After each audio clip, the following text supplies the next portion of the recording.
En el corazón del Karakorum, lejos de los titulares y de la fama del Everest, existen dos montañas que casi nadie menciona cuando habla de los 8000 más peligrosos del planeta.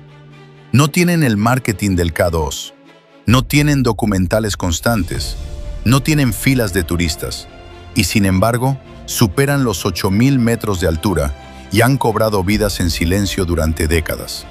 Se llaman Gasherbrum 1 y Gasherbrum 2.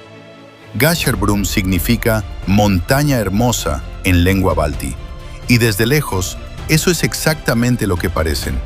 Cumbres limpias, líneas elegantes, una estética menos agresiva que otros gigantes del Himalaya y el Karakorum. No imponen el mismo miedo visual que el K2. No parecen tan caóticas como el Annapurna, y justamente ahí comienza el problema.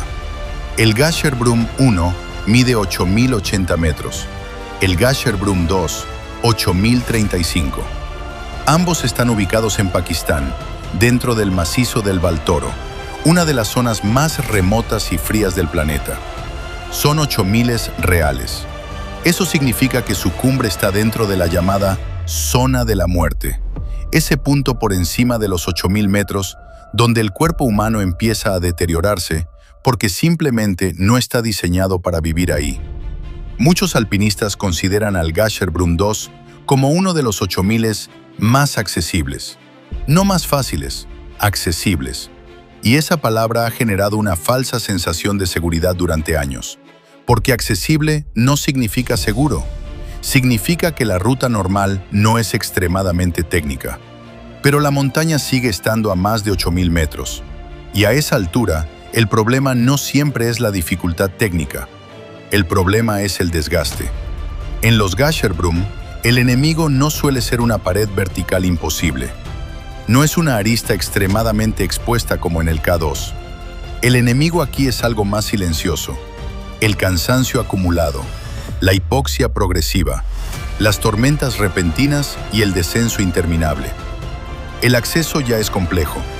Para llegar al campo base, hay que caminar durante días por el glaciar Baltoro. No hay carreteras, no hay comodidades, solo hielo, grietas y clima impredecible. El simple hecho de instalar un campo base ya implica un desgaste físico importante. Desde ahí, el ascenso continúa por glaciares llenos de grietas ocultas bajo nieve fresca. Muchas de ellas no se ven. Muchas se cruzan con escaleras improvisadas o cuerdas fijas que pueden deteriorarse con el tiempo. La progresión no es explosiva, es constante, y eso agota. En Gasherbrum 2, la ruta normal atraviesa largas pendientes nevadas que parecen manejables. Pero a medida que se gana altura, el oxígeno baja de forma drástica. A 8000 metros, la presión atmosférica es aproximadamente 1/3 de la que existe al nivel del mar. Eso significa que cada respiración aporta muchísimo menos oxígeno al cerebro y a los músculos. El cuerpo empieza a funcionar mal. El juicio se vuelve más lento. Las decisiones se vuelven más torpes. El equilibrio disminuye. La coordinación se altera. No lo notas de inmediato. No hay una alarma que diga, ahora estás en peligro. Es progresivo. Es silencioso. Muchos accidentes en los Gasherbrum no ocurren durante el ascenso técnico. Ocurren durante el descenso. Y esto es clave. El 80% de las muertes en montaña sucede bajando.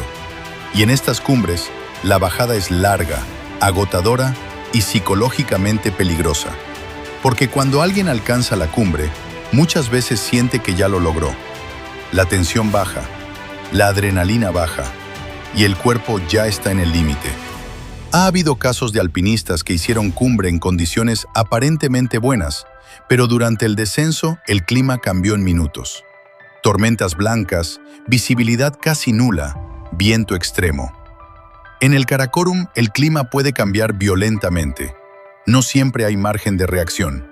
También han ocurrido desapariciones en grietas durante el retorno.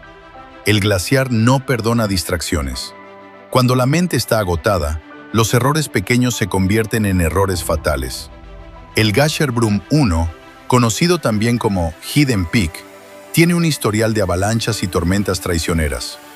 No es la montaña más mortal en porcentaje comparado con el Annapurna, pero su tasa de accidentes es suficientemente seria como para entender que no es un 8000 de entrenamiento.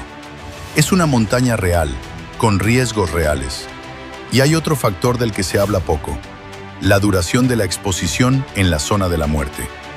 En algunas montañas, la parte crítica es muy técnica, pero relativamente corta.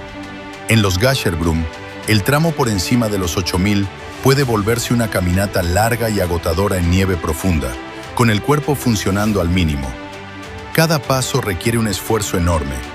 Cada respiración parece insuficiente. El cerebro empieza a operar con menos oxígeno. Eso puede provocar confusión, mala toma de decisiones, lentitud para reaccionar ante cambios climáticos. La hipoxia no solo afecta a los músculos, afecta el pensamiento. Muchos alpinistas experimentados han dicho que estas montañas no te golpean de frente, no te intimidan visualmente, te desgastan, te van quitando energía lentamente hasta que un pequeño error se vuelve irreversible. Y ese es el peligro real de los Gasherbrum. No son montañas diseñadas para impresionar desde la base. Son montañas que castigan la confianza excesiva, castigan la falta de planificación, castigan el subestimar la altitud. En el mundo del montañismo existe una idea peligrosa, que hay 8000 buenos para empezar. Y aunque algunos puedan ser menos técnicos que otros, ninguno es seguro. Ninguno es simple. Ninguno es una caminata larga. A más de 8000 metros el cuerpo humano se está deteriorando. El sistema inmunológico se debilita. El riesgo de edema cerebral o edema pulmonar aumenta. El frío extremo puede generar congelaciones en minutos si el viento es fuerte. Y la capacidad de rescate es prácticamente inexistente en esas alturas. En los Gasherbrum, si algo sale mal, la ayuda puede tardar horas o simplemente no llegar. Y sin embargo, siguen siendo considerados por algunos como 8000 accesibles. La palabra correcta no es accesible. La palabra correcta es engañosos. Porque parecen manejables hasta que no lo son. Parecen tranquilos hasta que el viento sube a más de 80 kilómetros por hora. Parecen controlables hasta que el cuerpo ya no responde igual. Los gigantes olvidados del Karakorum no necesitan titulares para ser peligrosos. No necesitan fama. Siguen ahí, año tras año, acumulando historias que pocas veces se vuelven virales. Y tal vez ese es el punto más importante. En montaña, el peligro no siempre es el que más ruido hace. A veces, el verdadero riesgo es lo que parece más simple. Gasherbrum 1 y 2 no son las montañas más famosas del mundo, pero son 8000 reales. Y a más de 8000 metros, hermoso no significa inofensivo.